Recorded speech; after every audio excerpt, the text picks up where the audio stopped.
Vamos lá, então. Vamos lá. Evangelho todo dia. Posses definitivas. Eu vim para que tenham vida e a tenham em abundância. Palavras de Jesus, Evangelho de João. Palavras de Jesus está em João, no capítulo 10, versículo 10. Livro Caminho, Verdade e Vida. Capítulo 166, ditado pelo Espírito Emmanuel e psicografia de Chico Xavier. Posses definitivas. Se a paz da criatura não consiste na abundância do que possui na terra, depende da abundância de valores definitivos de que a alma é possuída. Em razão disso, o Divino Mestre veio até nós para que sejamos portadores de vida transbordante, repleta de luz, amor e eternidade. Em favor de nós mesmos, jamais deveríamos esquecer os dons substanciais a serem amealhados em nosso próprio espírito. No jogo de forças exteriores, jamais encontraremos a iluminação necessária. Maravilhosa é a primavera terrena, mas o inverno virá depois dela. A mocidade do corpo é a fase de embriagantes prazeres. No entanto, a velhice não tardará. O vaso físico mais íntegro e harmonioso experimentará um dia a enfermidade ou a morte. Toda a manifestação de existência na Terra é processo de transformação permanente. É imprescindível construir um castelo interior, de onde possamos erguer sentimentos aos campos mais altos da vida. Enche-nos, Jesus, de sua presença sublime, mas para que possuamos facilidades efêmeras.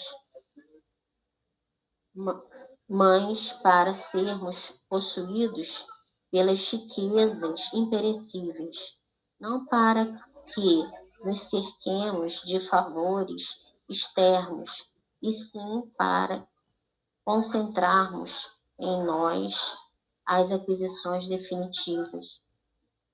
Sejamos portadores da vida imortal. Não nos visitou Cristo como doador de benefícios vulgares. Veio ligar-nos a lâmpada do coração, a usina do amor de Deus, convertendo-nos em luzes inextinguíveis. Então, posses definitivas, né? Então, assim, uma vez que somos espíritos, né, já sabemos disso, temos essa consciência, é importante que a gente comece a buscar essas posses divinas, né? Que é aí o amor, aprendermos a amar, porque nós não amamos ainda, aprendermos a perdoar, aprendermos a ter paciência, amealhar dentro de nós os valores que são imortais, né? Que vão conosco, que nós vamos levar conosco quando nós desencarnarmos e nessa vida também, né? Vamos utilizar e é de muito bom grado e é muito bom que nós amealhemos agora, né? Aqui, para quando fizermos a nossa passagem daqui mais um tempo, possamos ir espíritos melhores, né, do que quando nascemos. E porque os valores terrenos são efêmeros, né? Tudo vai passar, nós não somos donos de nada mesmo, né? Nós não somos donos nem do nosso corpo físico, né? Tudo que é material pertence a Deus. Nós somos só usufrutuários, estamos aqui só usufruindo por enquanto, por um período, e isso vai passar. Então é importante que a gente tenha isso muito bem definido, né?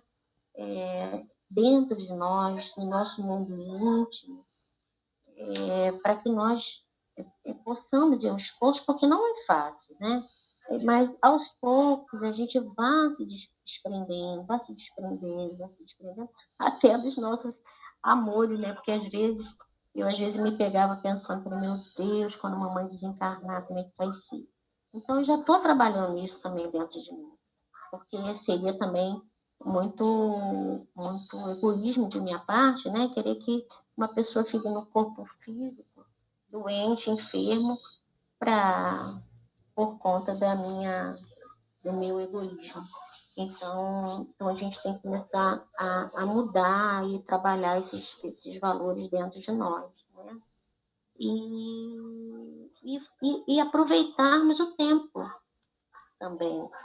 É uma coisa muito importante, porque esse tempo que a gente está tendo aqui é muito valoroso, né? A gente valorizar esse momento que a gente está aqui na Terra, aprendendo nessa escola de amor, nessa escola que está nos ensinando a melhorar. Claro que é difícil, claro que a gente passa por momentos muito difíceis, mas tudo a gente está aqui para aprender, né? A Terra é uma escola, né, que Deus nos concedeu. Mas que daqui a pouco a gente vai. Temos que valorizar esse tempo para fazermos o melhor que nós pudermos fazer, né,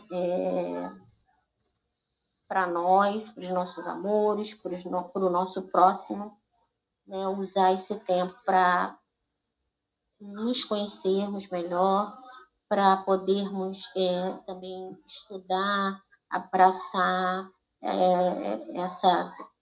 os ensinamentos dessa doutrina que nós abraçamos, né, para nós, esposamos para nós, né, que é muito importante também a questão da busca do aprendizado. E ele fala da mocidade do corpo, mas isso tudo vai passar, nós vamos envelhecer e que possamos envelhecer com mais sabedoria, né?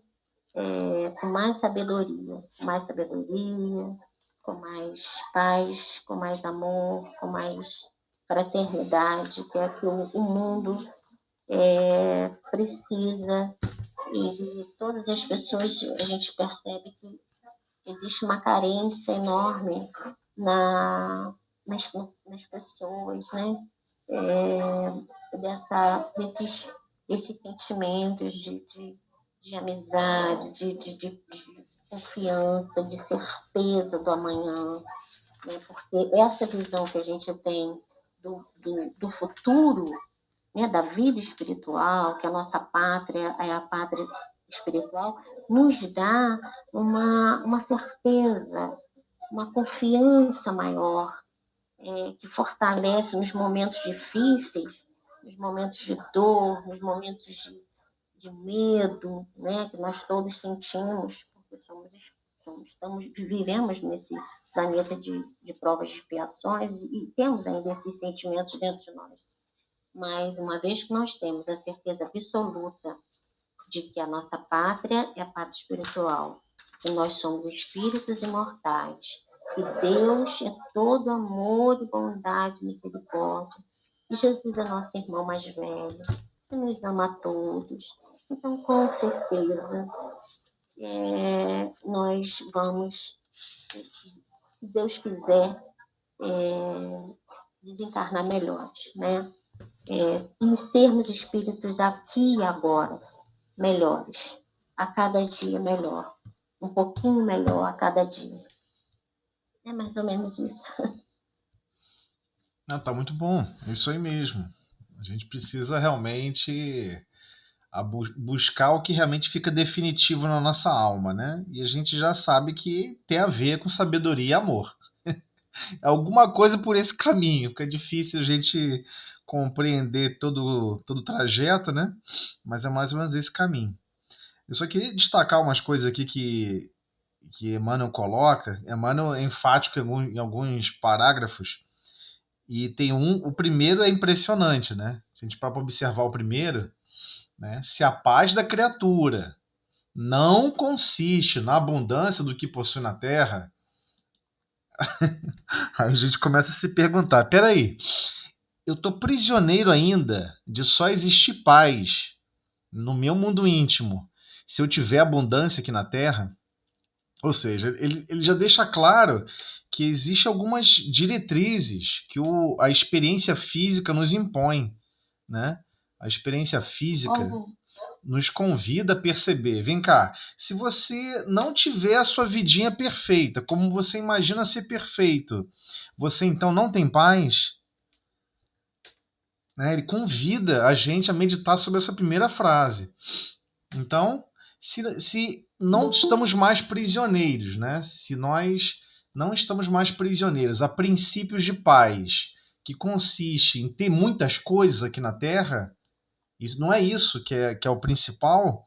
Então, a pessoa já sabe, essa pessoa já está predisposta, é isso que ele vem falando, ela já está predisposta a depender da abundância de valores definitivos, de que a alma é possuída.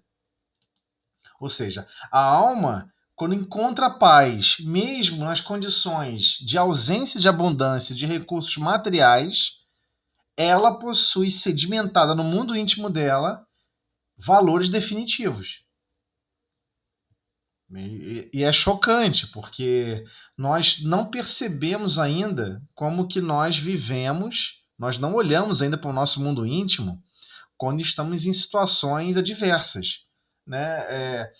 Mas eu quero o carro zero do ano. Mas eu quero a melhor casa da vida. Mas eu quero isso, mas eu quero aquilo. E fica naquela de construir, né, uma identidade cultural, né, já que depende de cada século que a gente reencarna. Se fosse, sei lá, há 600 anos atrás, estaríamos todos preocupados em ter um castelo. Quem não tivesse um castelo não estava feliz. Quem não estava encastelado em algum lugar cheio de serviçais não estaria feliz. Não teria paz. Né? Não conseguiria ter paz. O princípio de paz da pessoa é ter, por exemplo, 8 mordomos, 8 cozinheiros, né? Ou cozinheiras, 22 camareiras para atender os 18 quartos do castelo. Então, isso não é paz, né? Isso é organização de uma estrutura física na Terra. Não tem nada a ver com paz interna na alma da pessoa. A pessoa, inclusive, pode ter isso tudo e não ser prisioneira a esses valores, né? Então ele já deixa claro: se a paz da criatura não consiste, ela não tem essa estrutura da abundância do que possui na Terra, então depende da abundância de valores definitivos, que a alma é possuída. A alma está ligada a valores eternos. E se esses valores eternos estão consolidados, não importa em que situação ela reencarne, não importa. Ela consegue estar em paz. Ela consegue ter uma relação, como Jesus exemplificou, ter uma relação com o Pai, de compreender o que o Pai planeja para cada um dos passos. Reconhecer que todos os trajetos da reencarnação são projetos divinos, complexos, e que teremos que desempenhar N experiências e vivências para desenvolver realmente a nossa capacidade de amar e a nossa sabedoria. Então, a razão disso, o Divino Mestre veio até nós para que sejamos o quê? Portadores da vida transbordante. Aí a gente toma um susto, né? Porque o versículo é estranho. Eu vim para que tenham vida e a tenham em abundância. Mas todo mundo estava vivo ali. Todos estavam ao vivo, ouvindo ele falar essa frase. Eu vim para que tenham vida. O que ele está querendo dizer com isso? Olha, vocês não estão vivendo a sua verdadeira natureza. A sua essência você não está vivendo. Como você adquiriu o pensamento contínuo e adquiriu a razão e consegue pensar e escolher, vocês não estão sabendo escolher. Vocês não percebem a verdadeira natureza do reino nominal. O reino vegetal, o reino mineral e o reino animal, cada um deles segue a natureza deles porque exatamente eles não possuem exatamente uma escolha. Não há uma escolha, porque não há pensamento contínuo. Não há o intelecto ali desenvolvido. Agora, o espírito, quando alcança o nível do reino hominal e começa a desenvolver os pilares da razão, ele pode escolher. Aí começa o problema. Começa o problema. Porque o que Jesus veio dizer? Que nós não estamos vivendo a vida como deveríamos viver. E isso é muito grave, porque a gente não se questiona sobre isso. Geralmente a gente tem a tendência de aceitar a vida exatamente como a vida é apresentada para cada um de nós. E nós queremos geralmente fazer parte de alguma manada, de algum grupo. E nessa sensação de que fazer parte do grupo, já que somos seres sociáveis, né? Somos pessoas sociáveis e dependentes das relações sociais, nós queremos replicar a forma de vida de terceiros. Só que a gente não pode querer replicar a forma de vida de terceiros no nosso mundo íntimo. O que ele está dizendo é como que nós vivemos a vida íntima. Como que você se sente no fim do dia? Cansado, arrasado, exaurido, consumido? Consumido pelo quê? Exaurido pelo quê? Se a gente for para pensar e filtrar bem como a gente se sente e o que sente, não tem nada a ver com o esforço físico. Não tem nada a ver com o esforço do corpo físico. Não estou vendo ninguém virando concreto. Talvez ocorra o contrário. A pessoa que estivesse virando concreto, fazendo um trabalho muito pesado e braçal, ele vê o resultado. Ele vê o resultado da ação dele. Ele fica feliz em ver a construção. Ele vê o que está empreendendo acontecer. Talvez ele fique menos frustrado consigo mesmo do que cada um de nós. Então, o que ele está querendo dizer com isso? Esse tal de portadores da vida transbordante, repleta de luz, amor e eternidade. Que no fundo, a gente não ama o que faz. No fundo, a gente não tenta refletir a luz divina em tudo que a gente faz. Né? Somos a imagem de Deus, então temos que cada vez mais desenvolver o reflexo das potencialidades divinas. Nós não temos luz própria. E não vamos ter nem tão cedo. E nem é esse o sentido de ter luz própria. A luz própria está em comunhão, como fosse um grau de pertencimento a um conjunto. Quanto mais pertencemos ao conjunto de quem faz a vontade do Pai, mais essa luz flui com naturalidade. Então, é algo estranho a forma como Jesus se coloca, porque ele não está falando da vida aqui, da vida física. Ele está falando da vida espiritual. Quando ele está falando da vida espiritual, a gente toma mais um terceiro susto. Ué, então quer dizer que, independente se estamos no corpo físico ou não, independente se estamos no corpo físico ou não, podemos estar vivendo a verdadeira vida ou não. Esse é o ponto dramático do texto. E é dramático mesmo. A gente fica assim, poxa, mas se eu não estou vivendo a verdadeira vida, eu estou vivendo o quê? Ué, você está vivendo algo que não é da sua natureza. Se a sua natureza, o ponto central da sua natureza é a fraternidade, e você não busca desenvolver a fraternidade, não busca desenvolver o amor, não busca desenvolver as ferramentas do amor, que é a caridade, benevolência para com todos, indulgência, ou seja, tolerância, compreensão para com as imperfeições alheias e perdão das ofensas, a gente não busca viver nesse trilho de desenvolvimento, nós não estamos vivendo a vida. Ou estamos estacionados, olhando em volta, esperando o mundo arrastar a gente para algum lugar, ou estamos vivendo uma outra ideologia de vida, uma outra filosofia de vida. Então, se a gente parar a pensar hoje, o quanto que nós vivemos uma vida essencialmente materialista, eu digo dos conceitos materialistas, né? A pessoa realmente se sente, se valoriza e se compreende como algo material. A pessoa olha para o corpo físico, as necessidades do corpo físico e só cuida disso, dessa parte física. Olha, se você está só cuidando da parte física, vivendo só a parte física, essencialmente está vivendo quase igual a gado. Nasce, cresce, se reproduz e morre. Só que nós não somos mais animais. Essa etapa passou há milhões de anos. Estamos muito longe disso. Né? E o problema é o seguinte: se ainda queremos viver a maior construção mental nossa que nós vivemos hoje, é manter paz e desenvolver recursos de felicidade no agora, que não tem a ver com desenvolver o nosso mundo íntimo, nós estamos também estacionados, nós não estamos fazendo nada. Esse que é o ponto complicado. É claro que toda a estrutura física do planeta é uma grande lição. Tudo é absorvido. Senão Deus não teria criado. Senão estaríamos falando que a experiência humana, que a experiência material não serve para nada. É óbvio que serve.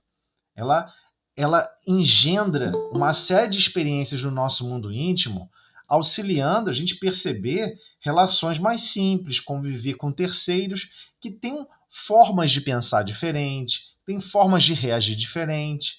Não vão existir um grupo de pessoas com exatamente a mesma identidade psíquica. Não existe isso. Nunca vai existir duas pessoas que pensam exatamente iguais. Impossível. São espíritos diferentes, com marchas diferentes, em épocas diferentes. Não tem como ter duas pessoas iguais. Né? Então, em favor de nós mesmos, jamais deveríamos esquecer os dons substanciais, ou seja, esses dons diversos, a serem recebidos em nosso próprio espírito. A serem recebidos em nosso próprio... Então, existe algo que nós ainda não estamos buscando aqui na Terra. Né? Por exemplo, você está com sede, você vai lá e busca um copo d'água. Você está, por exemplo, com fome, você vai lá e busca o que comer. E com relação à nossa própria alma, ou seja, nós mesmos, a essência. Se você está em dúvida, se você está triste, se você está essencialmente abalado, acha que não existe perspectiva no futuro, você alimenta a sua alma com o quê? E esse é a essência do problema. Alimenta a sua alma com o quê? Né? Então existem valores, sim, valores diversos que temos que desenvolver. Então a marcha de progresso ela é difícil. Ela vai demandar de cada um de nós nos esforçarmos em compreender como que o planeta funciona, como que as leis físicas funcionam. Ah, mas isso aqui é tudo coisa da Terra. No mundo espiritual é tudo diferente. Bem, não é exatamente assim, né? Quando estamos aqui manipulando fluidos aqui na Terra, isso não quer dizer que a gente vai chegar do outro lado, os fluidos são diferentes. Só muda a estrutura, só muda a forma física, mas os princípios são os mesmos. Então, se você não entende como que um fluido, por exemplo, o ar, está te comprimindo contra a Terra, e ele exerce essa força de compressão sobre todos nós, como é que podemos acreditar e imaginar a explicação, por exemplo, no livro dos médiuns, que o espírito pode manipular um fluido e movimentar um objeto que nem sequer está no plano físico dele? Então, a estrutura dos fluidos, a estrutura da matéria, o conhecimento das leis básicas universais, que a ciência hoje já fornece, é uma base de conhecimento importante. Então, temos que entender os dons substanciais e diversos, esses dons substanciais, ou seja, esses dons diversos, eles são úteis. É lógico que eles são úteis para alguma coisa. Senão não faria sentido. Imagina, você vem para a Terra milhares, milhões de vezes para viver uma vida que você não vai ter nenhuma utilidade fora do corpo físico. Nenhuma. Não tem sentido físico. Não tem nem sentido de planejamento. Tipo, Deus está brincando de dado. E Deus não brinca com os dados, né? Não é esse o aspecto, né? Então a gente tem que compreender que existe sim uma série de recursos externos a nós que nós temos dificuldade de perceber que nós temos que adquirir. Então, por exemplo, se a gente quer desenvolver a paciência, vamos falar de desenvolvimento de virtudes, se a gente quer desenvolver a paciência, não vamos acreditar que a gente vai desenvolver a paciência indo para um lugar de paz, em silêncio, um retiro. Não faz sentido. Você tem que ter essa meta, se colocar essa meta, olhar para dentro de você, reconhecer até onde você alcança ser paciente e tentar dar um passo a mais. E tentar dar um passo a mais. Por vezes, nós não temos condições de fazer isso nos relacionamentos. A pessoa explode imediatamente. Então, o que a gente faz? Faz com outros exercícios. Então, tem pessoas que fazem crochê e tricô. A pessoa leva, sei lá, 2 semanas para fazer um casaco. Aí muita gente fala, pô, por que não vai ali e compra um casaco, uma loja pronta, de um fabricado já pronto? É uma pergunta justa, né? Por que ela quer ficar 2 semanas fazendo isso? Geralmente quem pergunta isso não compreende que ali há um desenvolvimento de paciência, de concentração, de foco. Tudo é treinamento na Terra, tudo, sem exceção. Então a gente fica imaginando que estar pilotando esse uniforme de trabalho chamado corpo físico, nós não estamos nos desenvolvendo como espíritos imortais. É óbvio que estamos. Mas se estamos com essas restrições físicas e essas restrições externas, é porque existe algo que nos permite focar e absorver recursos externos de experiências, né?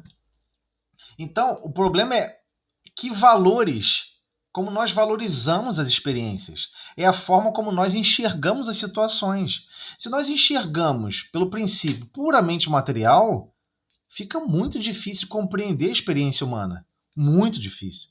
Um materialista, uma pessoa que tem um princípio de ateísmo, né? A pessoa é ateu, não acredita em Deus, não acredita em nada, ele tem uma dificuldade muito grande de entender a lógica do planeta.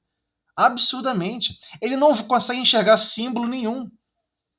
O Sol o Sol o tempo todo irradiando energias e o planeta girando. Ele não consegue entender o porquê que ele é obrigado a viver o dia e a noite. Ele não consegue. Ele nem quer conversar sobre isso. Ele só se acha algemado aqui no planeta, tendo que ficar rodando, rodando, rodando, rodando. Com uma velocidade constante, você não sente rodar. Né? A gente não tem aceleração e desaceleração. Né? Igual um elevador se movendo a velocidade constante, eternamente, para você estar parado. Mas ele está se mexendo. Você só percebe que ele está se mexendo quando ele para ou quando ele parte, né? Ou seja, desaceleração e aceleração. Enquanto ele está com velocidade constante, você não percebe. Então, nós temos que compreender que é óbvio que tudo que está no planeta está nos educando.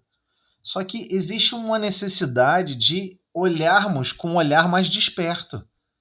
Né? É impressionante como é que a teoria do átomo. Tem um núcleo, um monte de elétrons em volta. Cara, tu olha para as galáxias, é a mesma coisa. Isso não pode ser coincidência. Isso não pode ser coincidência. Foi todo um projeto engendrado a ter uma relação. Ué, mas espera aí, se tem alguma coisa no centro e tudo girando em volta, isso pode ser um símbolo ainda mais importante, que tem a ver com questões não materiais. Que tem a ver com questões não materiais. Talvez todas as virtudes estejam circulando através de um único ponto, o amor. E o desenvolvimento do amor seja essencial para todas as outras virtudes. Se você não desenvolve o amor, você não consegue fazer todas as outras virtudes girarem de forma coordenada e ordenada. Aí você começa a observar a experiência humana de maneira diferente. Mas depende de cada um de nós realizarmos um olhar mais filosófico da vida. Ficar filosofando, não é só ficar filosofando por filosofar. É filosofar e aquilo te trazer ânimo. E você abraçar a experiência humana com mais alegria, com mais entusiasmo. Vai dormir feliz, acorda feliz, vai dormir feliz, acorda feliz. Busca sempre desabrochar todos os seus potenciais da sua alma.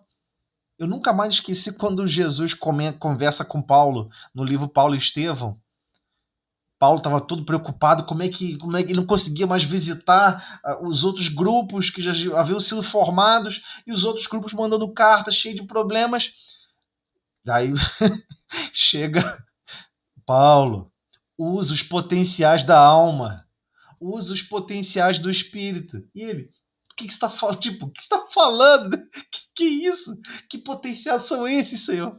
Escreve, Paulo. Escreve. Senta e escreve. Devo chegar e ser. Aí todo mundo perguntar assim: pô, mas esse negócio de escrever é uma bobagem. É uma bobagem porque vamos para o mundo espiritual, não vai ter por que escrever. Mas existe um potencial divino ligado ao ato da escrita. Você coordenar seu pensamento, coordenar com relação a expandir o pensamento. Por exemplo, nós estamos pegando aqui uma mensagem que é uma mensagem psicografada. Então, estamos dizendo o seguinte: Emmanuel, fora do corpo físico, estava estudando e estudou muito esse versículo. Mas não foi pouco, foi muito.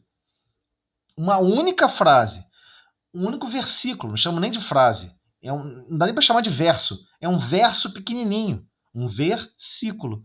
Um trechinho pequenininho de frase. E ele vai e expande para uma página desse tamanho?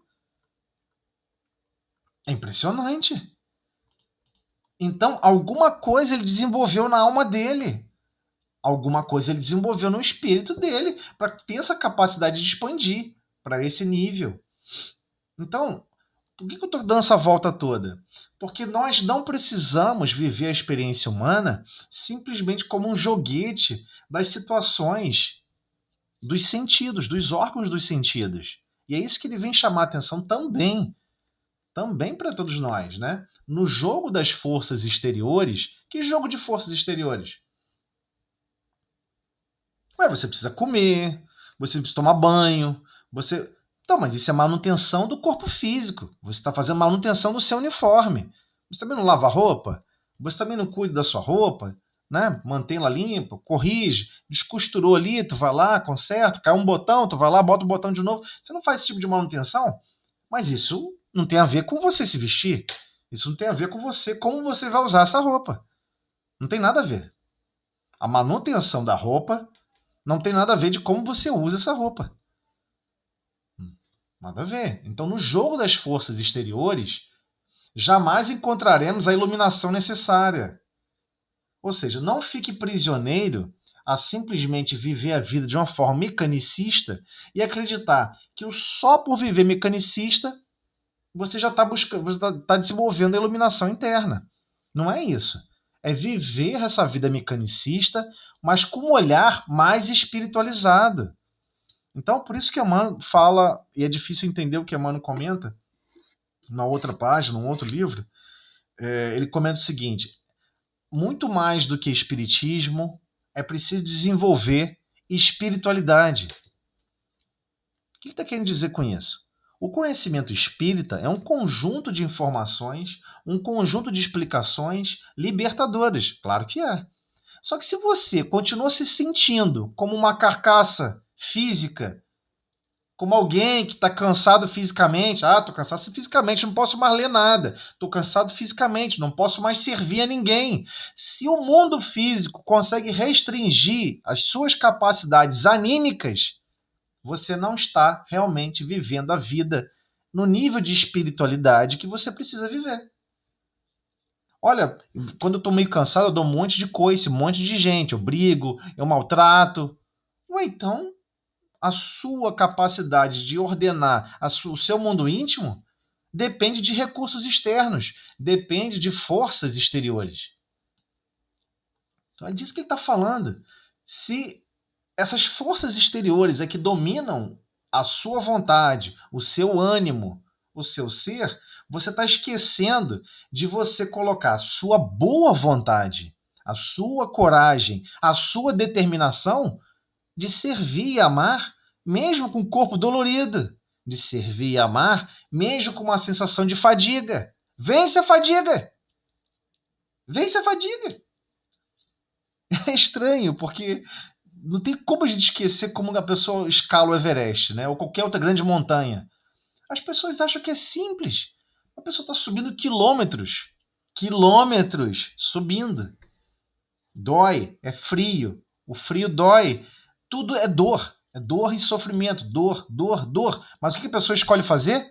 Dar mais um passo. O que a pessoa escolhe fazer? Eu vou avançar mais 1 metro. Mesmo tudo sendo contra. Tudo que está ao redor, do ponto de vista de sensações, sendo contra, existe alguma coisa dentro desse ser que faz ele continuar andando. Onde a maioria para, ele continua andando. Então imagina quando ele botar esse potencial, essa mesma vontade, essa mesma boa vontade, para os objetivos de desenvolvimento da alma. Então é lógico que aquela experiência é impressionante. É extremamente importante. Às vezes o espírito precisa passar por essas experiências. Não é à toa que Deus permite, né? Poxa, por que Deus não cancela ali aquela situação? A pessoa foi lá escalar não sei o quê, uma coisa inútil. Inútil, porque a gente não compreendeu. O que você já fez que foi de extremo desafio para você e você superou? Nós temos que fazer essas perguntas para nós mesmos. Então, maravilhosa é a primavera terrena. É maravilhoso. Mas o inverno virá depois dela. Aí tem pessoas que falam assim, olha, pô, no verão, ou no não sei o quê, eu gosto de ir para não sei para onde, eu cuido do meu corpo físico, eu me hidrato, eu vou lá, eu faço caridade, beneficência, né? Vamos botar as palavras certas. Eu vou lá, faço beneficência, visito o asilo. Mas quando tá no inverno, não quero, eu gosto de fazer nada. Eu gosto de ficar embaixo do cobertor, gosto de ficar escondidinho, não sei o quê. Ou seja, de novo, o mundo externo de clima está controlando o seu mundo interno. Como é que pode isso? Uma questão de grau de agitação atômico, que é basicamente a essência do que é a temperatura, está controlando a sua vontade. E a gente não percebe que o plano de reencarnar é o seguinte: eu vou Deus, é como se Deus estivesse falando assim com a gente. Galera, eu vou colocar vocês em condições adversas. Vai ter condições onde tudo é maravilhoso e vai ter condições mais difíceis. Vocês vão ser capazes de conduzir a vida de vocês para o desenvolvimento do amor e da sabedoria da mesma forma? Seja no verão, no inverno? Ou seja, ele sabe que os menores índices de problema, a gente fica arrebatado, a gente, né, desanima, não quer fazer, e tal, desanima. Então está deixando claro. A experiência humana, só para o corpo físico, ela tem os seus momentos, né, na Terra de primavera, mas o inverno vem. Não tem jeito, ele vem. Então quem está apostando só na parte física, se prepara, porque vai tomar um susto. A mocidade do corpo é fase de embriaguez de prazeres. No entanto, a velhice não tardará. O corpo físico irá envelhecer. É uma lei natural. O vaso físico mais íntegro e harmonioso também vai experimentar um dia a enfermidade ou até mesmo a morte. Inevitável. Esse vestuário, esse escafandro chamado corpo físico, ele se altera o tempo todo, ele está continuamente se alterando. Em apenas uma noite, todo o tecido da nossa boca interno cai e nasce uma nova. Toda noite. Ou seja, em 24 horas, cai esse tecido e nasce uma nova. E todos os tecidos externos do nosso corpo e internos são regenerados continuamente. A tal ponto que, em um ano, nenhum tecido externo, nem mesmo a superfície externa dos nossos ossos, são as mesmas. É um tecido novo. Em um ano, seu corpo físico é outro, não é mais o mesmo. Então, quando você está naquela fase de crescimento, né, e de expansão, tudo maravilha. Né? Vai até os 40 e pouco, tal, tudo expansão, não sei o quê. Quando começa a taxa de renovação das células, começa a não ficar na mesma velocidade com que você desgasta essas células, ela vai decaindo. Existe um motivo para o corpo físico ser assim. Existe um motivo. Há uma motivação. Né? Existe uma experiência importante a ser vivenciada. Então, toda a manifestação da existência na Terra é processo de transformação permanente. Transformação permanente. Nada fica igual. É imprescindível, ou seja, fundamental, construir o castelo interior, de onde possamos erguer sentimentos aos campos mais altos da vida. Aqui, vamos entender bem o que está querendo dizer com sentimento. Muitas pessoas confundem sentimento com emoções. Sentimentos não são emoções. Emoções é pelo calor da hora. Sentimento é um desejo genuíno, por exemplo, de progresso, por exemplo, de querer ver tudo melhor à sua volta. Então, o sentimento de quê? De desejar e, acima de tudo, de querer exercer a contribuição para o progresso, não só seu, como de todos. Então, esse é um sentimento. Esse sentimento, não importa se você está cansado, triste, alegre, feliz, ele existe. E ele é contínuo. Então, quando ele fala de onde possamos erguer sentimentos aos campos mais altos da vida, ele está dizendo, essa construção, você teve que realizar ela a encarnação inteira. Desses valores, desses sentimentos. Ah, eu amo muito fulano. Ama? Então construa esse sentimento do amor. Porque adivinha, ele vai usar sempre as 3 ferramentas: benevolência, indulgência e perdão. Né? Benevolência é o nome da qualidade, né, gente? Vamos lá. Benevolência é o nome da qualidade. Ah, fulano é bom, fulano faz o bem. O nome da qualidade que ele tem, que ele está desenvolvendo, que ele está exercendo, chama-se benevolência.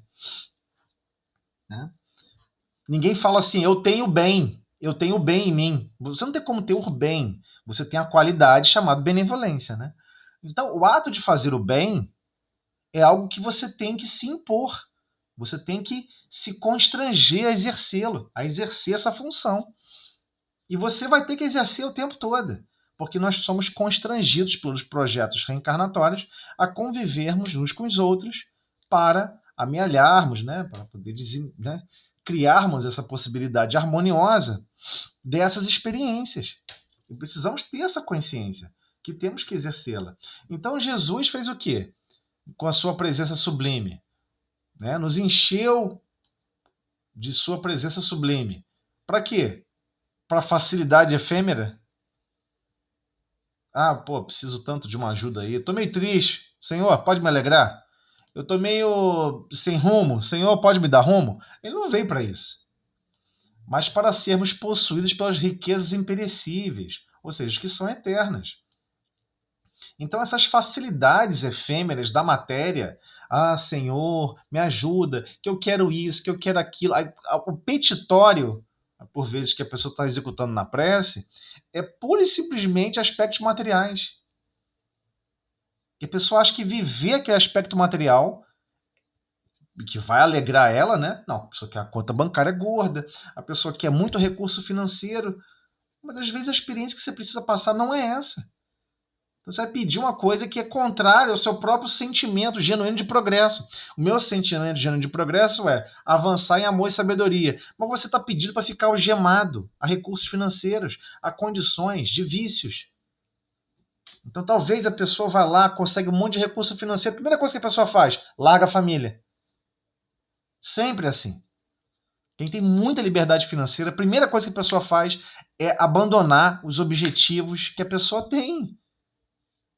Não, porque eu posso viajar para não sei para onde. Não, porque eu vou para o Himalaia. Não, porque eu vou para não sei para onde. Vou para a França, né?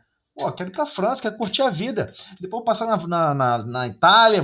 Ou seja, uma alma essencialmente prisioneira à Europa antiga. A pessoa não consegue se libertar disso. Ela tem que se agradar o tempo todo de estar em lugares que lhe promovem sensação de felicidade.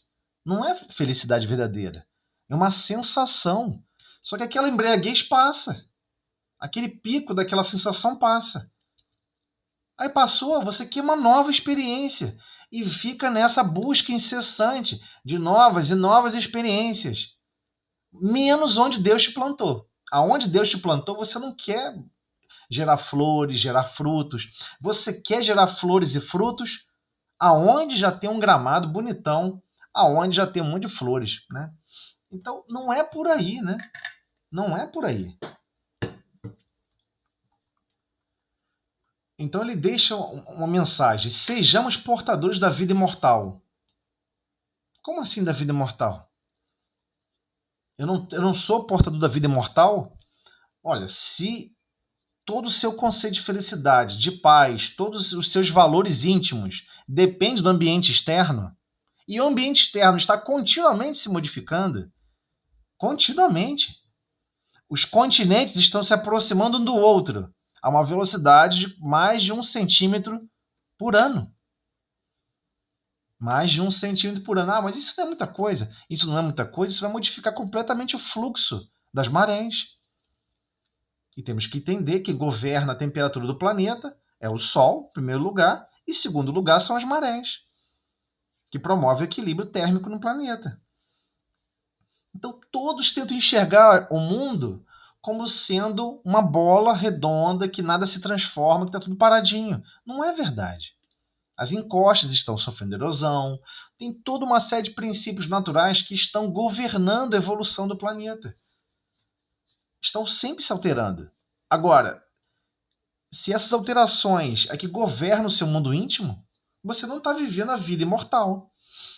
É esse o grande problema, né? Então não nos visitou o Cristo como doador de benefícios vulgares.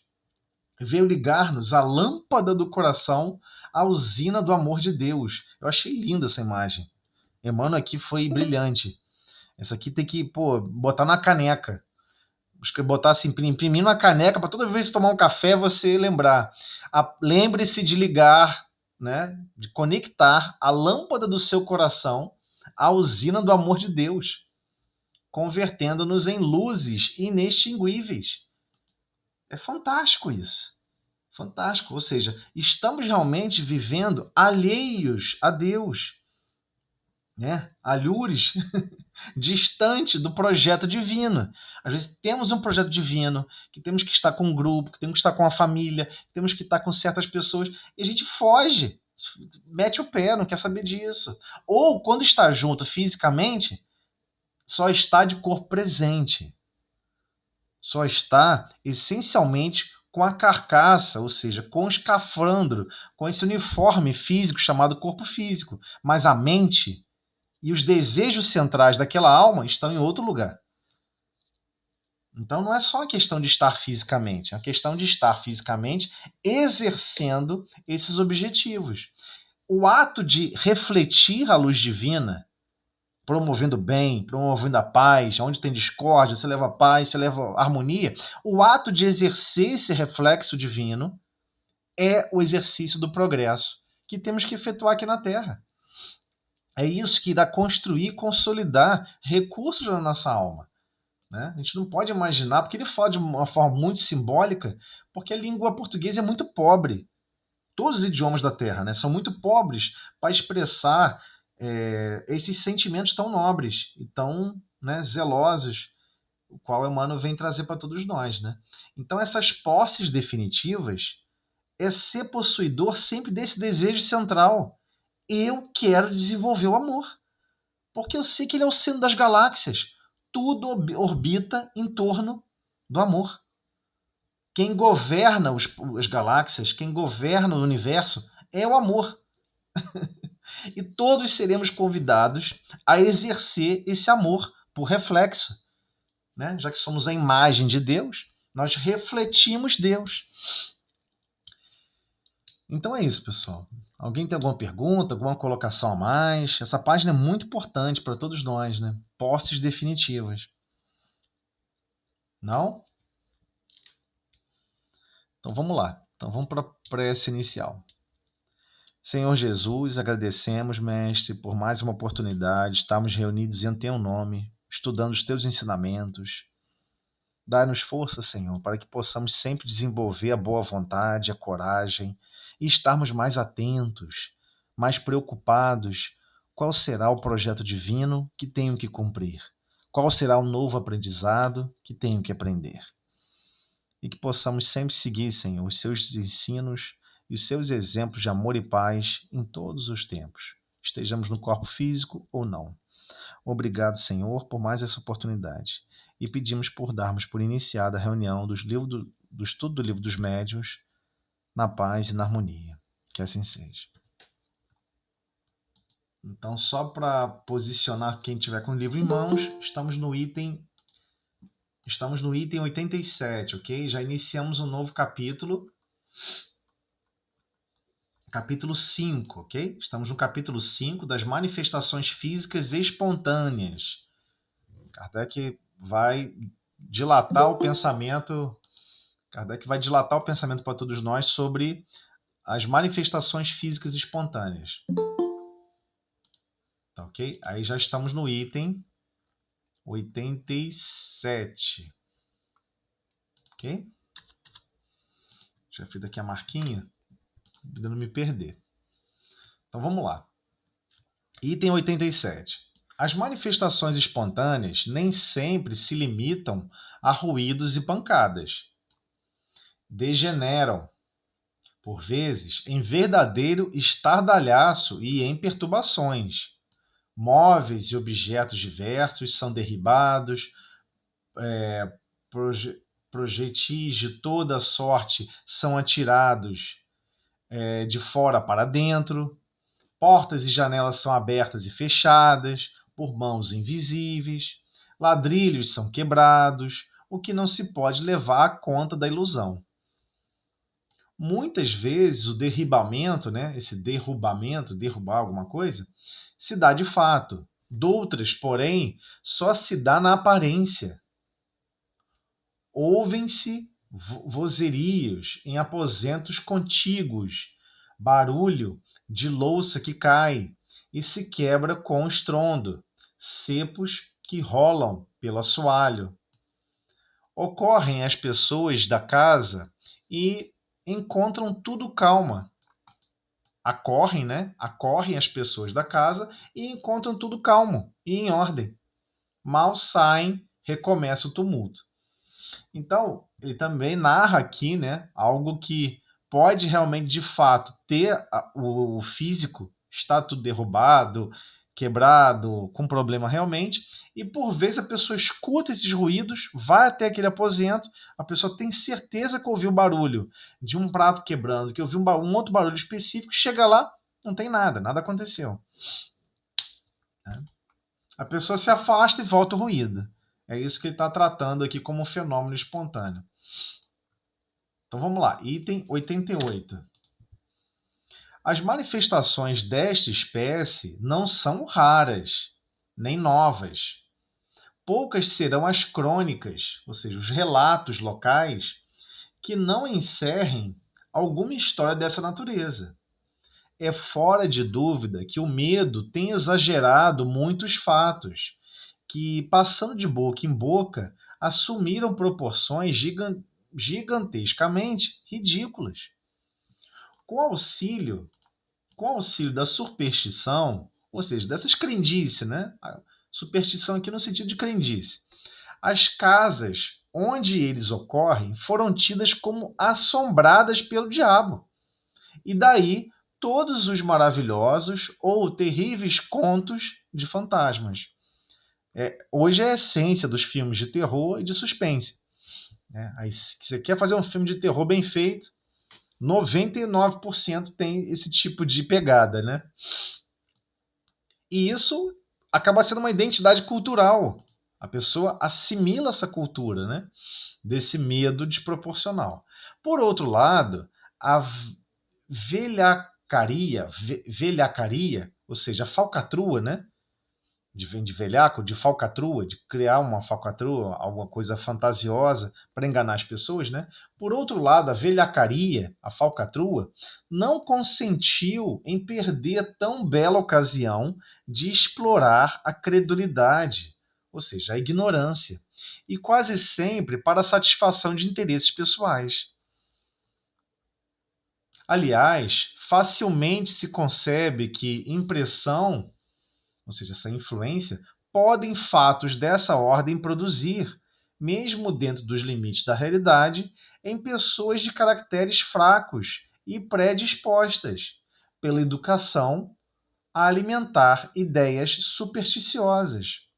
Então, existem pessoas que vivem basicamente irradiando superstição, irradiando crendices. A pessoa, com relação a esses assuntos, possui já uma quase que uma consciência organizada, né? Uma consciência organizada em algo totalmente ilógico, que não tem nada, nenhuma relação com a verdade, mas não adianta, é assim que a pessoa sente e pensa e sente a vida, né?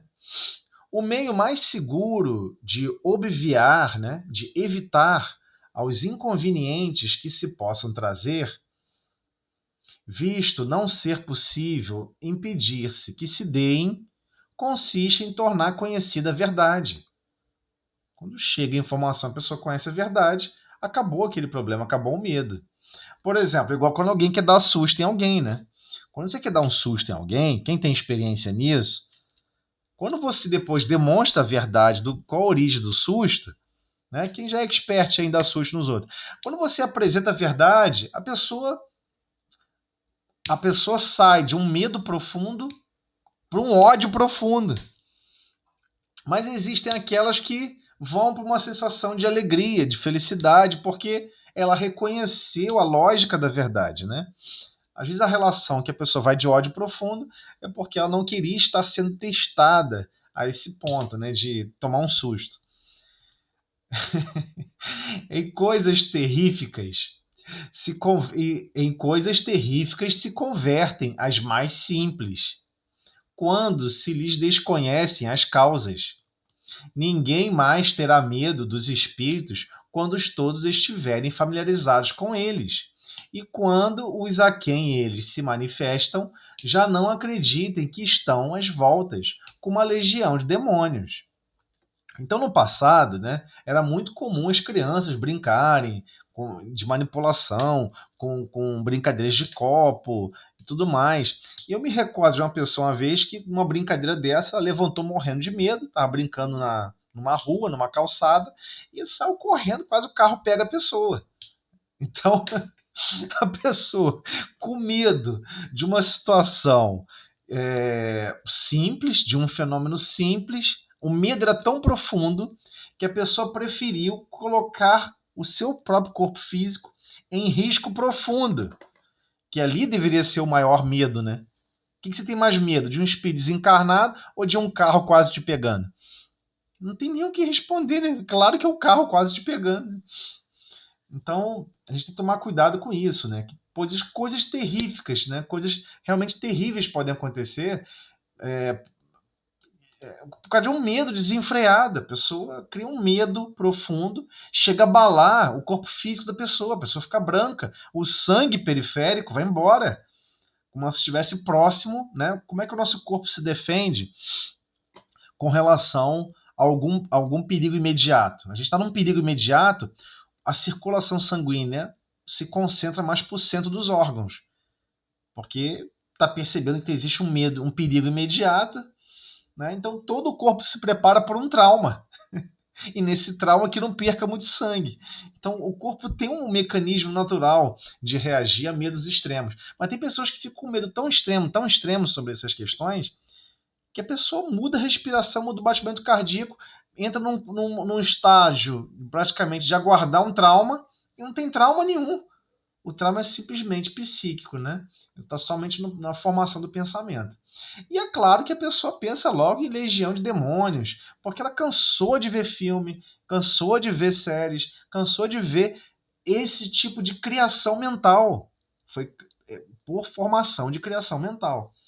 Ah, mas não dizem que os espíritos, né, têm má habilidade, conseguem transformar o corpo perispiritual através da vontade para dar susto nos outros? Sim, claro, consegue. Mas ele continua sendo só um espírito, nada mais que isso. Tão perturbado quanto a gente, não tem muita diferença. Só que o medo, né, o medo é um fenômeno impressionante, tem um poder incrível, o medo, né? O medo cria resultados absurdos em várias situações da vida, né? Então vamos lá.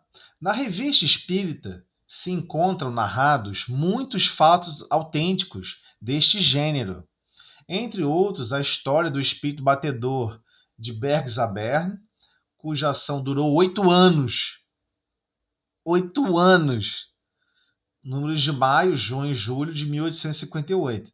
Então, esse pessoal aqui desse século não era brincadeira, não, hein? Foi um século turbulento. A de Belsdorff, né? Agosto de 1858, e do padeiro das grandes vendas, perto de Dieppe, 1860. O da Rua des Noyers, em Paris, agosto de 1860, do espírito. Ou seja, toda essa narrativa aqui de exemplos que ele está falando, se você pegar lá aquele Kardecpedia, né? O Kardecpedia, que é um softwarezinho que tem para celular, e você botar esse nome, né? Botar esse nome, ver o ano especificamente, você vai encontrar na íntegra o relato, como acontecia, o que aconteceu, como houve ali, por vezes, pode ter que ter ocorrido uma comunicação para explicar o que estava acontecendo naquela casa, naquele local. Então, não dá para a gente entrar em detalhes sobre cada uma dessas histórias aqui, porque não é esse o objetivo, né? Então, quem tiver curiosidade, fique à vontade aí para consultar lá na Revista Espírita essas confabulações, né? Não só os relatos, né? Como as conversas, por vezes, que ocorrem com os espíritos desencarnados ligados a esses fenômenos, que alguns deles puderam se comunicar, outros não. Então, item 89. Tudo bem, pessoal? Alguém quer fazer alguma pergunta? Tá tranquilo? Alguma dúvida? Tá ótimo. Então tá ok. Então vou considerar que podemos seguir. Vamos lá. Item 89. Tais fatos assumem, não raro, o caráter de verdadeiras perseguições. Conhecemos 6 irmãs que moravam juntas e que, durante muitos anos, todas as manhãs encontravam suas roupas espalhadas, rasgadas e cortadas em pedaços, por mais que tomassem a precaução de guardá-las à chave. À chave. Né? Armários com chave, né? A muitas pessoas tem acontecido que, estando deitadas, mas deixa eu só fazer um comentário aqui rapidamente sobre esse caso. Esse é um caso muito legal, que também está na Revista Espírita e que possivelmente vai ter mais comentários adiante, né? Por parte no Livro dos Médiuns. Esse grupo é impressionante que ocorre isso, né? Como ter a roupa toda rasgada mesmo, como se tivesse sido rasgada a tesoura, toda destruída, não tem como usar mais aquela roupa. E foi levado a conhecimento de Kardec sobre isso. E Kardec fez o possível para ajudar, né? Poxa, o que está acontecendo? Deve ser uma coisa muito difícil. Então, o que ocorreu? A pessoa, o espírito ligado lá, que estava perseguindo a pessoa, se comunicou, né? E ele estava mega revoltado, né? Perseguindo. Como a gente já conhece, né? O nosso mundo íntimo alterado. A tal ponto, depois, um irmão mais esclarecido, que cuidava do trabalho ali da comunicação mediúnica, né? Explicar para Kardec, olha, o que ocorre é que elas duas, mesmo agora, passando por isso tudo, elas produzem um mal de forma descarada.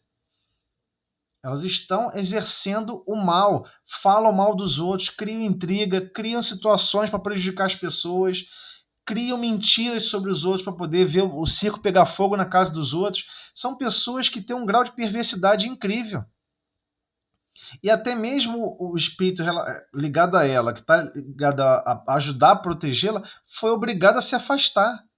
A espírito superior falou: se afasta, deixa errar sozinho, não tenta evitar, não, deixa. Quer fazer esse tipo de azedume, quer criar esse tipo de situação, deixa. E uma dessas famílias que ocorreu, chegou a desencadear um assassinato, foi provocado inicialmente por esse grupo, por essa família, por essas irmãs. E a espiritualidade superior, né, permite. Então, as leis de Deus são incrivelmente belas, né? Por vezes você tem que conviver com o constrangimento dos seus próprios atos. Né? Diversas pessoas falam isso. A pessoa vai ali, rouba, mata, assassina e não vai acontecer nada com elas. Temos que provocar alguma coisa na vida delas. Calma, você não é Deus. Você não sabe amar, você não sabe se portar com caridade. Como é que você quer se portar com justiça, né? Se a lei é de justiça, amor e caridade, é melhor você desenvolver amor e caridade, e aquele que é realmente, que está naquela condição, que não tem condições de conviver em sociedade, você se separa da sociedade, né? Separa, é o máximo que você pode fazer. O certo seria separar e transformar, educar aquela alma para o amor, para o progresso, para a sabedoria. Agora, se aquela alma não quer, não tem essa predisposição e não está nesse nível de busca, tem que ser separado da sociedade, senão vira caos, né? Então, a experiência superior permite. Ah, mas porque o obsessor, nossa, vamos ali no centro espírita para fazer umas preces, tomar um passe e acabar com a obsessão. Não é assim que acaba com a obsessão, né? Não tem nem sentido físico. Não existe nenhuma obsessão que ocorra na Terra que não tenha permissão divina. Por vezes precisamos sim do constrangimento de ter alguém acusando o nosso mundo íntimo. Seu mundo íntimo já foi geratriz de dores. É como se Deus estivesse falando para você, presta atenção, ó. Aqui, ó. Eis aqui um coração que foi maltratado por você. E adivinha, aquele coração que você maltratou faz parte do campo de desenvolvimento divino. Como é que você pode amar a Deus odiando outro mundo íntimo?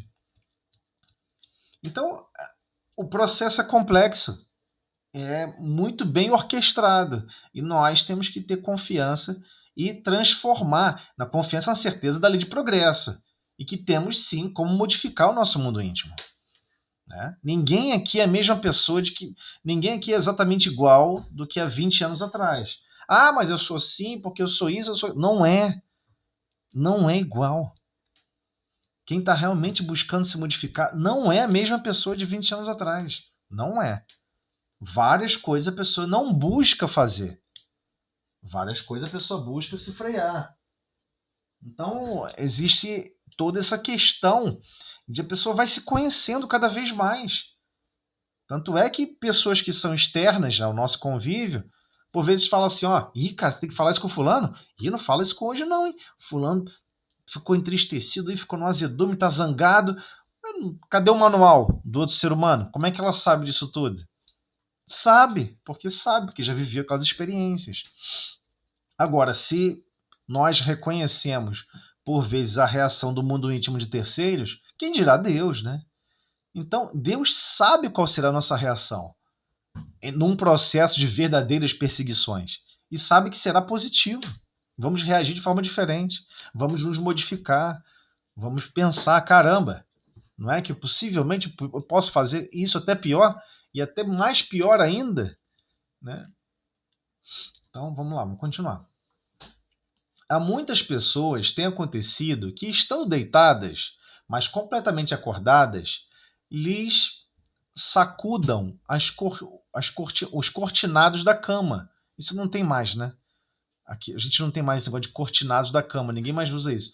Tirem com violência as cobertas, levantem os travesseiros e mesmo as joguem fora do leito. Fatos desses são muito mais frequentes do que se pensa. Porém, as mais das vezes, os que deles são vítimas nada ousam dizer, de medo do ridículo. Claro, quando eu era criança, eu sabia que meus pais frequentavam reunião mediúnica, essas coisas, né? De repente, eu mesmo derrubei um travesseiro no chão, caiu alguma coisa no chão, eu falo, mãe, olha aí, ó, tá vendo? O que esses espíritos estão fazendo? Ficam derrubando as coisas no chão. Eu não fiz nada. Claro que minha mãe não acreditava, né? Ai, meu Deus. Era muito legal viver assim. Enfim, vamos avançar. Então, o que ele está querendo dizer com isso? Muitas pessoas vivem esses fenômenos, né? Por vezes, é engraçado você ver esse mecanismo, né? Somente uma alma desequilibrada como a minha consegue perceber isso. Caramba, por vezes ocorre esse fenômeno. Por exemplo, vou dar um exemplo simples, né? O pai e a mãe falam, vai arrumar a cama. A pessoa vai lá e arruma a cama. Aí, de repente, a cama está desarrumada. Né? Não estou fazendo aqui nenhuma conjuntura de julgar se a pessoa está fazendo isso ou não, né? Então, por exemplo, eu dividi o quarto com a minha irmã. Então eu tinha minha cama, minha irmã ficava na cama também, então ela sofria muito comigo. Então a minha mãe falava, arrume a cama. Aí eu arrumava, quando eu ia arrumar a minha, dela já estava arrumada. Aí é lógico que eu ia lá, né, e tumultuava a cama dela de propósito para minha mãe brigar com ela. Aí a mãe vinha e brigava feio com ela. E eu ficava vendo aquilo, como é que pode, cara? Por que a pessoa valoriza tanto a arrumação da cama a ponto de brigar feio com o outro? E eu ficava vendo aquilo que era estranho. Aí depois de mais velho, eu fiquei pensando: caramba, é fácil desencarnado criar problemas uns para os outros. Porque nós estamos acostumados e viciados a arremessar sempre broncas, zangação, sobre qualquer coisa, desde um copo, um pano de prato, uma cama que não está perfeitamente arrumada. O que será da galáxia sem essa perfeição de arrumação da cama? Enfim, é uma grande bobagem, né? Quem é, por exemplo, alérgico, é o contrário. É melhor você trocar a roupa de cama com mais frequência do que cobrir. Se você fica cobrindo mais tecido por cima de onde você vai deitar, o ácaro se reproduz com mais facilidade. Enfim, só queria destacar isso, que por vezes ocorre a intervenção ali para provocar uma situação adversa. Eles a briga acontece, eu fico falando, eu arrumei, não arrumei, eu arrumei, você é mentiroso, não sei o quê, mas no final foi terceiros. E o que importa é o embate. O objetivo todo é o embate. E é engraçado como que a gente embarca nos embates com extrema facilidade. A gente acredita que alguma coisa é verdade e quer sacrificar tudo por aquilo que a gente acredita que é verdade. E por vezes sacrifica o coração alheio, sacrifica a paz alheia, sacrifica o equilíbrio alheio, né? Então vamos lá.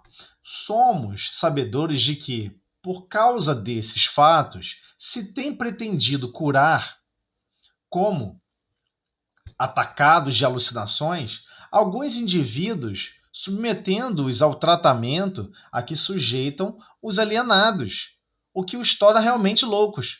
Então o que ele está falando? Somos sabedores, né? Ou seja, temos conhecimento, né? Por causa desses fatos, de pessoas que pretendem, né? Tipo, um médico hoje, psiquiatra, pretende curar, naquela época, né? Século XIX, século XVIII, pretendendo curar um ataque desse que ele acredita que são alucinações, né? Você está vendo coisas que você não fez, você disse que arrumou a cama e não arrumou, você disse que botou o prato no lugar e está quebrado no chão. Pô, você quebrou o prato e não tem essa consciência que você quebrou o prato. Você não arrumou a cama e não tem essa consciência, você está atacado de alucinação. Na sua mente você fez, mas na verdade você não fez. Então as pessoas eram privadas ou impostas a tratamentos similares a pessoas que estão alienadas, a pessoas que estão realmente com um déficit psíquico grave. Só que quando você impunha, né? Não é uma prática comum hoje em dia. Quando você impunha antigamente esses tipos de tratamento, similar que você aplicava aos alienados, as pessoas que não eram alienadas, que não tinham esse problema, que ela só estava testemunhando por vezes esse fenômeno, acabavam ficando loucas mesmo, de verdade. Então, a medicina não pôde compreender essas coisas, por não admitir. Então, o que acontece? A medicina, por vezes, como qualquer outra habilidade anímica, né, da nossa alma, qualquer outra potencialidade da nossa alma, se a gente usa de uma forma desastrada, a gente promove mais mal, tem mais efeito e resultados maléficos do que realmente um apoio, uma ajuda, né, um amparo. Independente, seja no lar, seja no trabalho, seja na medicina, seja o que for. Então somos sabedores de que, por causa desses fatos, se tem pretendido curar, né, como atacados de alucinações, alguns indivíduos submetendo-os ao tratamento a que se sujeitam os alienados, o que os torna realmente loucos. A medicina não pôde compreender essas coisas, por não admitir, entre as causas que as determinam, senão um elemento material, donde erros frequentes funestos, donde erros frequentemente funestos, né? Maléficos. Então, se a pessoa não consegue classificar o efeito, né, adequadamente e classifica que o fenômeno é essencialmente material, a pessoa vai tentar mudar a matéria. Ah, eu acho que a matéria tá com parafusos frouxos, tá com um troço torto na cabeça, vamos dar choque, vamos apertar parafuso, vamos maltratar. E a pessoa acha que está fazendo um ótimo serviço, uma ótima ajuda e amparo, mas na verdade está promovendo erros funestos, né, maléficos.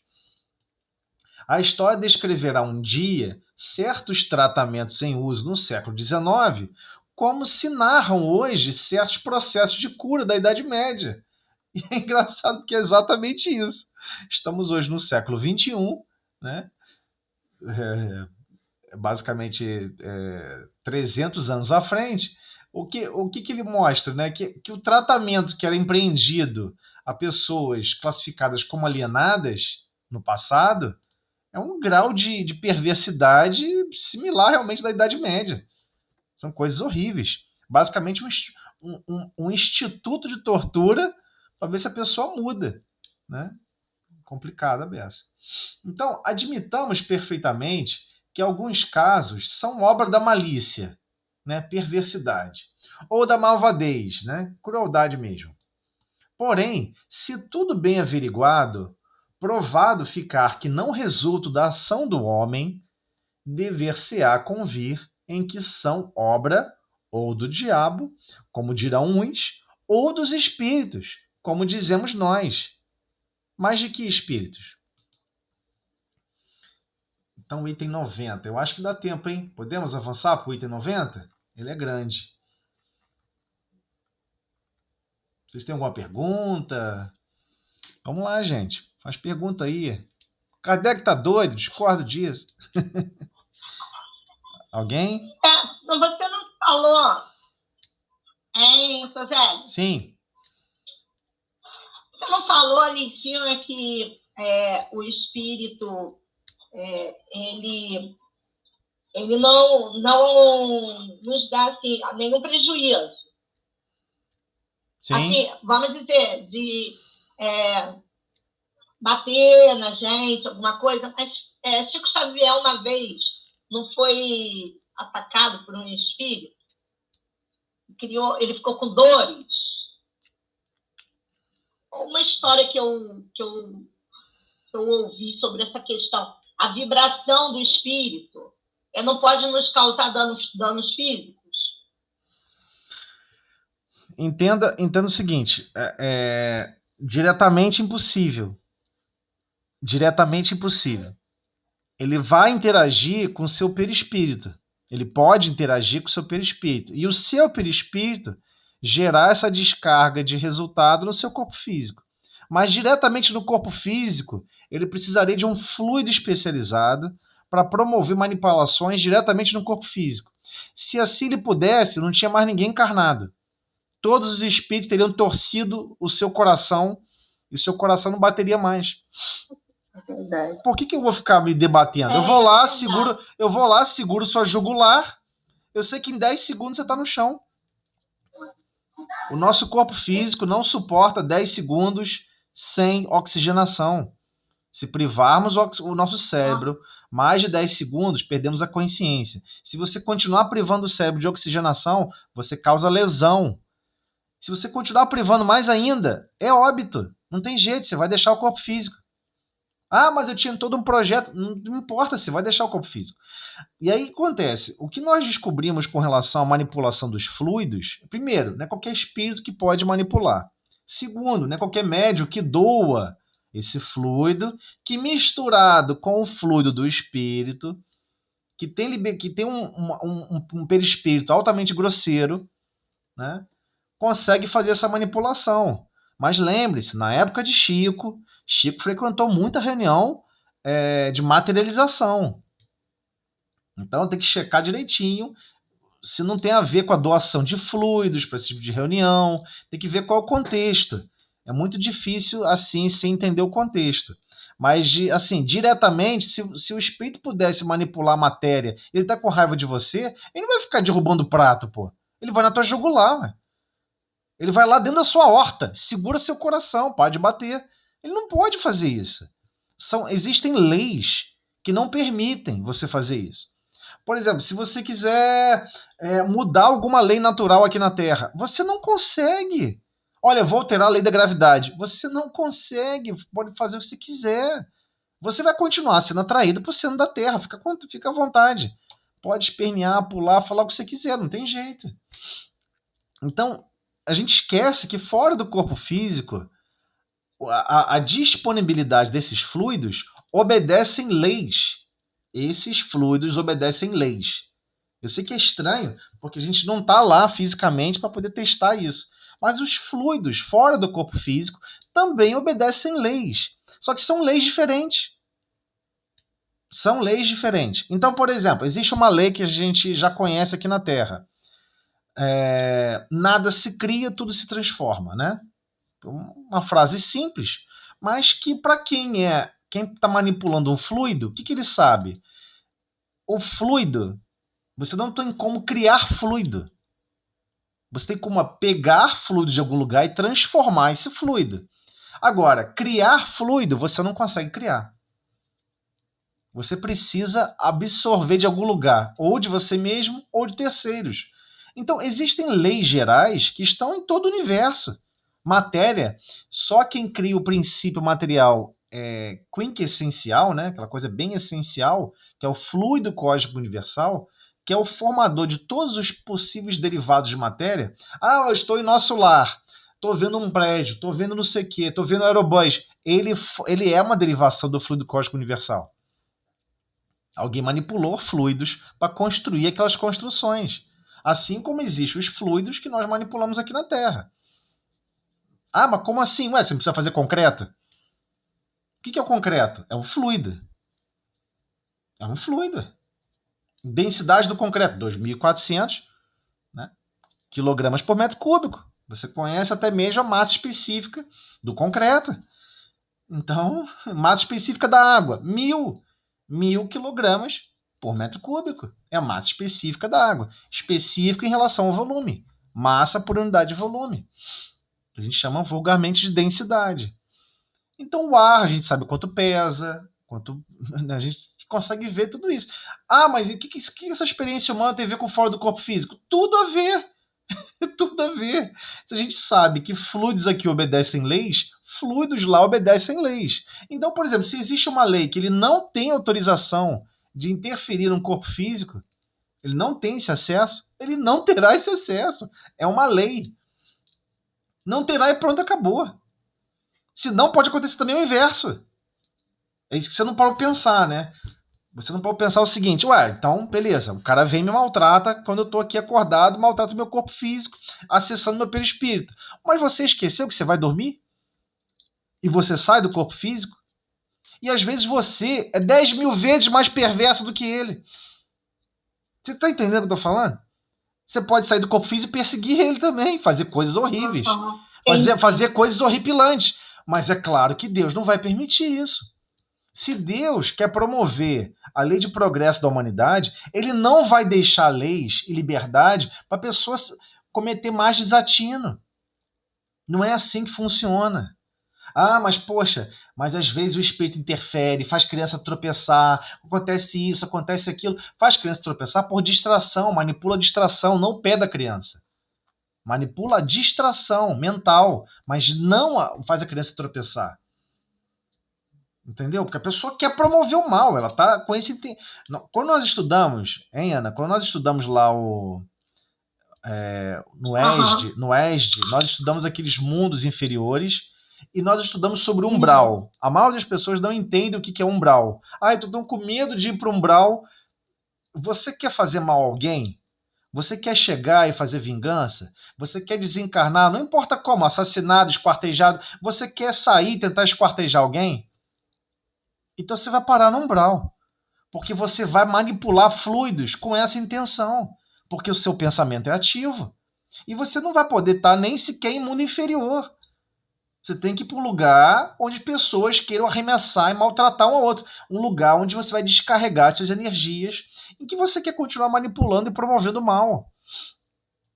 Então, tem muita gente que fica assim, pô, tô com medo de ir para um... Se sua identidade psíquica tomou um tapa, você quer dar 3? Tomou um chute, você quer dar 30.000 chutes? Cara, então é pra lá que tu vai, fica tranquilo. Você vai desencarnar e sua primeira sensação é Pô, quero bater de volta. Então, se sua primeira sensação quer bater de volta, você tem que ser colocado no lugar onde todo mundo pensa igual. Senão o mundo já tinha acabado, gente. Não tinha mais ninguém encarnado. Nada daria certo. Nada daria certo. Se 2/3 estão desencarnados e 1/3 está encarnado, você tem no mínimo 2 para 1. E tem gente que tem 30, 60, milhares para 1. Tem pessoas que cometeram desatinos no passado que tem milhares de pessoas atrás dela. Milhares de espíritos. Aí o que tu faz? Zé? Sim. Então a gente o que me passou aqui? O que derrota a gente é o medo. Com certeza é o medo. E aí Kardec tá batendo. O medo que faz a gente nos derrotar. A gente contribui com o inimigo. Sim, pô, com certeza. Com certeza. Entenda, a pessoa quando está desencarnado, quem já esteve nos mundos inferiores sabe disso. Você fica em treinamento. Você quer saber como é que faz o mal. Como que manipula energias para produzir o mal. Você vai em lugares, você é treinado. Porque você está buscando isso. Você até que. Se alguém falar, seja copartícipe desse projeto maléfico para fulano, que depois eu ajudo no teu, tu vai lá e entra junto, cara. Entendeu? Mas é o mesmo psiquismo daqui da Terra. Olha, eu quero bater em fulano. Aí o fulano fala assim, não, vamos bater naquele menino ali primeiro, que eu tô com raiva dele, você me ajuda? Depois eu te ajudo a bater em Beltrano. Se você tem esse psiquismo, se você tem essa essência, pode ter certeza. Se você tem não, né? Se você anima essa essência, pode ter certeza. É isso que você vai fazer fora do corpo físico. Entendeu? Não tem muita diferenciação, né? Então, muitos espíritos desencarnados vão para a mesa mediúnica, falam isso. Por que aconteceu isso comigo? Por que ele fez isso? Por que fez aquilo? Mas você não vê nenhum questionando a relação de si mesmo para com Deus. Que dá vontade de perguntar, onde está Deus que deixou acontecer isso com você, meu amigo? Por que Deus deixou isso acontecer? Onde está Deus que não pulou na frente e falou, opa, esse não pode sofrer nada, não pode passar por nenhuma desventura. Quem tem realmente uma relação profunda com Deus vai aceitar e vai falar assim, eu entendi Deus, você quer que eu perdoe ele. Porque, olha só, na cultura da filosofia mais rasa do espiritismo, qual é o raciocínio que todo mundo assumiu? Que todo e qualquer sofrimento que você tem na Terra é porque você fez alguma coisa no passado. Não é? Todo mundo pensa assim. 100%. Eu tropecei ali e quebrei a perna. Não sei o que, um carro perdeu a direção, subiu na calçada, me atropelou e me quebrou todo. Poxa, eu devo ter maltratado alguém na outra encarnação. Mas esse é um raciocínio estranho. Estranho no seguinte sentido. No pensamento da filosofia mais profunda espírita, esse pensamento está muito raso. Muito raso. Senão você vai dizer o seguinte, ó, Jesus foi crucificado porque ele precisava passar por alguma coisa. Não, peraí, Jesus é exceção. Ué, mas se Jesus é exceção, tem um problema então. Existe uma exceção à regra. E exceção à regra é coisa de ser humano. Deus não tem exceção. Ué, então Deus pode um dia querer me testar, que eu venha para a Terra, reencarne cego, sempre, ou reencarne com um problema no meu corpo físico, simplesmente por causa de herança genética. E que eu não precisava, de repente, passar por aquilo. Só porque ele quer checar se eu tenho capacidade de amar essas pessoas, servir essas pessoas. E, por vezes, o constrangimento é, para amar aquelas pessoas, se reconciliar com aquelas pessoas, você vai ter que animar aquela genética ali, toda torta. Você aceita? Aí você fala, chá comigo. Vou amar, vou perdoar, vou promover o amor, mesmo faltando dedo, mesmo com esse problema, mesmo com aquele outro. Você faria isso? Também existe esse lado. Tem certas experiências que não é simplesmente expiação, é prova. E nós esquecemos que o lado da prova é um teste. É um teste. Você é capaz de amar sem um olho? Você é capaz de servir e promover o bem sem um braço? Você é capaz de promover esses recursos assim sem ter um corpo super belo? Né? Super belo. Eu quero ser Mary Monroe. Eu não sou a Mary Monroe. Você tem condições de amar, perdoar, exercer a paz, o bem, o perdão, mesmo não sendo a Mary Monroe? De atender o seu psiquismo, de que ser a pessoa mais bela da face da Terra? Ah, eu tenho. Então prova. Vai lá. Pula. Pula na experiência humana e brilha. Brilha a luz divina. Vamos lá, quero ver. Então a gente esquece que provas e expiações, nosso psiquismo está preso à palavra expiações. Mas a gente esquece que tem provas. Por vezes vão ser provados. Olha, você tem que se reconciliar com essa pessoa que você fez muito mal para ela no passado. Mas você vai ter que nascer naquele lar. Aí você acha que você vai nascer naquele lar e você vai alterar as políticas e as lógicas de genética. Porque você é um ser muito supremo, né? Você vai reencarnar lá e vai alterar completamente o histórico genético daquela família. Você vai nascer sem nenhum problema. Todo mundo tem problema naquela família, daquele histórico genético. Você não vai passar por nada. Porque Deus tem que te proteger, meu amigo. Deus tem que te poupar e te proteger ao máximo para que você possa provar que você é capaz de amar somente em condições perfeitas. Tem alguma coisa errada, né? Alguma coisa muito errada com esse psiquismo. É um psiquismo quase que infantil. Você só pode exercer o bem, só pode fazer o bem, só pode exercer a caridade em condições CNTP, condições normais de temperatura, pressão, umidade, corpo perfeito, não sei o quê. Tem que ser alto, tem que ser forte. Ué, não estou entendendo. O nome da experiência é provas e expiações. Então, na hora de se provar, é se provar, às vezes, com restrição. Você é capaz de vir para a experiência humana, refletir a luz divina naquela família, com aquela constrição, daquela genética? Gente, o espírito, quando reencarna, não muda a história genética daquele corpo, não, cara. Se a pessoa tem tendência a ter problema de rins, não, mas aí, né, poxa, eu não. Às vezes o núcleo duro daquela família possui os mesmos erros. Imprimiram psiquicamente problemas graves no corpo físico. Não, mas a formação do meu corpo físico vem só do meu psiquismo. É? Boa sorte, amigo. Boa sorte, porque não é isso que eu vejo, não. Tem outros aspectos, tem duas variáveis, o pai e a mãe. Você vai ter que agradecer a vida e o corpo físico que lhe foi produzido a partir desses dois. E existem leis genéticas que provam isso. Então, nós temos que parar, às vezes, com essa identidade meio fanática. Né? Não, conheci alguém que, tá com um problema assim, assim, assim no corpo físico. O que será que ele fez, hein? O que será que ele fez? Que tem uma coisa a ver com outra? Se você sabe que aqui é um planeta de provas e expiações, quem sabe ele não está sendo provado como exercer o máximo com essas restrições. Então, por exemplo, Chico Xavier tinha lá problema cardíaco, problema de visão. Não, Chico andou furando o olho dos outros aí. Danado, safado, miserável. Será? Você garante isso 100%? Porque, de repente, ele já pagou tudo isso que tinha que pagar. Ele não tinha esse débito mais. Não tinha. Mas ele tinha que nascer, às vezes, de um pai e de uma mãe, onde o prognóstico era esse. Ah, mas Deus não seria tão perverso. Isso não é perversidade divina. Isso não é. Isso é melhorar as condições de exigência. De exigência. Gente, é assim tudo na vida.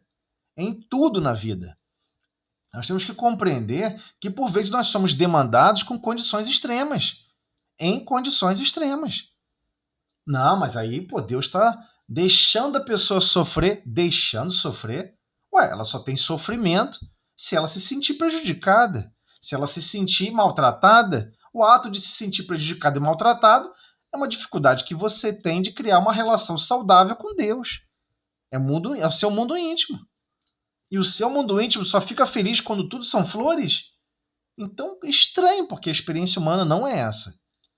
Então, é daí que nós vamos nos descobrindo, entendeu? Daí que nós vamos nos conhecendo. Somente assim a gente é conhecido. Como? Estando numa condição adversa. Estando numa condição adversa. Por exemplo, não é à toa que na frase popular existe: olha, você quer conhecer alguém? Coloca essa pessoa num cargo de poder. É claro que o poder é um constrangimento. Quando você está lá no cargo de poder, você não tem um poder soberano. Você tem um poder alienado. Existe uma alienação total da sua vontade. Aquele poder que você vai ter que desempenhar é segundo os moldes de quem escreveu e controla aquele poder. Você nunca vai entrar em algum lugar e vai usar um poder autônomo. Não existe isso. O nome disso é ditador. Aí é diferente. Você faz o que você quiser, quem for contra, você arrebata. Agora, se você não está nesse molde do modelo ditador, o que você vai descobrir? Peraí, quando você tem uma relação de poder com alguma coisa, você cumpre regras de poder. Você cumpre terceiros. Ah, vou trabalhar numa empresa. Agora sou diretor dessa empresa. Nossa, o cara é diretor, ele pode fazer o que ele quiser. Hã? Quanto mais sobe, mais restrição tem o cargo. Não existe isso. Senão não tinha governança. Senão não tem como governar a estabilidade de alguma atividade. Quanto mais sobe, mais restrições tem. Lá embaixo tem muito mais flexibilidade do que cada vez que você sobe mais. E se assim não se comportar a estrutura do poder, o que acontece? Tudo se acaba em minutos. Empresas podem sumir em minutos, instituições podem sumir em minutos, se a parte mais de cima não governar exatamente como deve funcionar. Então, por que eu estou falando isso? Porque é assim que a gente é descoberto. Como é que a gente é descoberto? Em situações adversas. Ué, como é que você se comporta? Não, mas tem pessoas que. Então, você quer dizer que tem pessoas que estão passando por problemas, por dores, por sofrimentos, que não tem a ver com expiação? É, não tem nada a ver com expiação. Nada. Que senão seria estranho o planeta. Muito estranho, para chamar de provas e expiações. Para provar o quê? Por exemplo, você é um ótimo corredor. Você corre 100 metros rasos em 20 segundos, em 15 segundos. Praticamente um atleta de Olimpíada. Aí eu falo, me dá o tênis. Hã? Me dá o tênis. Corre agora, sem tênis. Pô, mas isso é um absurdo. Vou machucar meu pé, que não sei o quê. A pessoa vai um monte de desculpa. Meu camarada, corre sem o tênis. Você não está pedindo uma escolha. Você tá falando, corre sem o tênis agora. Eu quero ver como é que está o seu desempenho correndo sem o tênis. Você não vai poder fazer uma arrancada como você fazia com o tênis. Você não vai poder ter uma vida exatamente executando com o tênis. A arrancada é diferente, a passada é diferente, até o seu tempo final vai ser diferente. Mas continua sendo corrida. Mas é claro que a forma como você vai viver vai ter que ser diferente. E a gente vai ter que, por vezes, passar por essas experiências. Mas a gente está naquele precipício ainda psicológico. Não, mas isso é injusto. Isso vai ser injusto. A gente quer decidir o que é justo. A gente quer pular na frente e falar, Deus, eu vou dizer para você o que é justo. Tá, você é uma pessoa esquisita, meia torta, não entende de justiça. Já que ele está zelando por amor e por caridade, ele não vai colocar nenhuma situação adversa pra gente. Só situações maravilhosas. Aí teve o vulcão do Vesúvio. Explodiu. Quantas almas desencarnaram instantaneamente com a explosão do Vesúvio? 1 milhão. 1 milhão de almas. Aí você acredita que você tem certeza absoluta que aquelas 1 milhão de almas, todas elas tinham que desencarnar daquele jeito. Não tinha ninguém ali andando que não tinha que estar ali. Não, mas a espiritualidade superior vai fazer com que você não vá para aquele perigo. Isso é um pensamento psicótico, gente. Isso é um pensamento psicótico de você estar achando que você tem que ser protegido continuamente. Isso não é a identidade filosófica da doutrina espírita. Isso é uma identidade particular da visão, da leitura do espiritismo. Porque ele deixa claro, isso aqui é um planeta de provas e expiações. Então, por vezes, sua encarnação vai parar ali e depois você continua. Qual o problema? Você não é eterno? Você não é imortal, aliás? Você não é imortal? Está preocupado com o quê? Mas eu estava gostando tanto desse corpinho físico, estava gostando tanto dessas condições físicas. Mas Deus achou melhor suspender. Falou para você, acabou. Para a experiência agora, Tá bom aí. Depois você continua em outro momento, tá tranquilo. Preciso de você em outro lugar. Aí você fala, não, isso é um absurdo. Deus, você tá errado. Então é estranho, cara. O psiquismo ainda continua sendo o psiquismo da identidade religiosa tradicional, que a maioria que sedimentou durante milhares de anos. Né? No mínimo alguns séculos, vai. Deus não funciona assim. Né? Pô, caiu um avião, 300 pessoas desencarnaram. Nenhum que estava ali dentro não precisava desencarnar daquele jeito. Nenhum. Não, mas a espécie superior é perfeita. Colocou exatamente os 300. Tudo bem. Você só consegue absorver a doutrina espírita dessa maneira.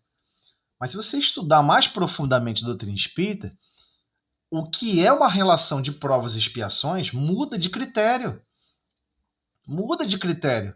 Ah, mas eu estava adorando tanto minha encarnação, estava tudo tão maravilhoso. E de repente, susta assim, de repente? Ué, qual o problema? Qual o problema? Você está sempre procurando refletir a luz divina. Qual o problema? Virão outras oportunidades. Qual o problema? De repente tem que desencarnar agora porque você tem que reencarnar em outro grupo urgentemente. E tem um problema de timing. O projeto de lá mudou. Você tem que desencarnar agora. Vai, ué. Vai amarelar, cara. Vai questionando o divino. Aí desencarna revoltado. Por quê?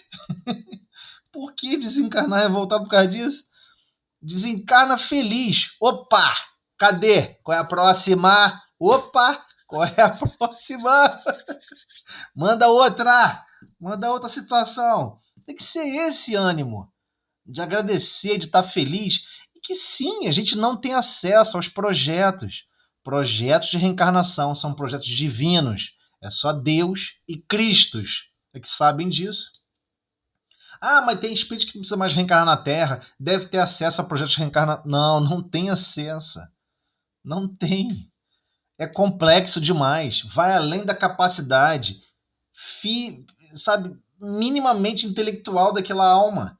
Ela não consegue enxergar e nem sequer consegue estar tão acima do problema para enxergar como quem está no alto de uma montanha, olhando tudo com mais visibilidade.